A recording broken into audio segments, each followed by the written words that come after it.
Hello, నేను doctor P V Reddy, mind care Nellore నుండి.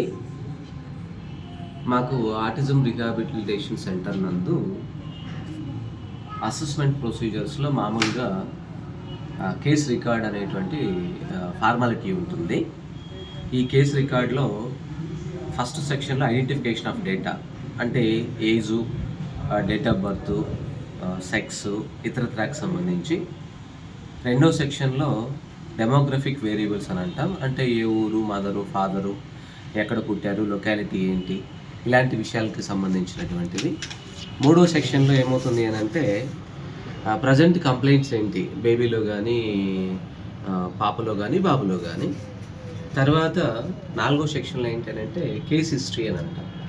Case history తీసుకునేటప్పటికి చాలా కీలకమైనటువంటి విషయం.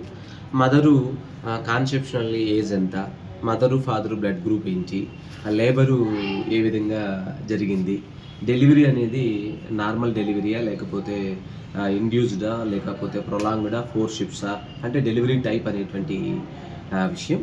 అలాగే ఇక్కడ మనకు బర్త్ క్రై అనేటువంటిది నార్మల్గా ఉందా, డిలే అనేటువంటిది జరుగుతూ ఉందా, ఇతరత్ర ఆ విషయాలన్నీ కూడా మనము కేస్ హిస్టరీ తీసుకుంటాము. ఎందుకు అనంటే అసెస్మెంట్లో కేస్ హిస్టరీ అనేటువంటిది చాలా కీలకమైనటువంటి ప్రధానమైనటువంటి పాత్ర అనేటువంటిది పోషిస్తుంది. Thank you.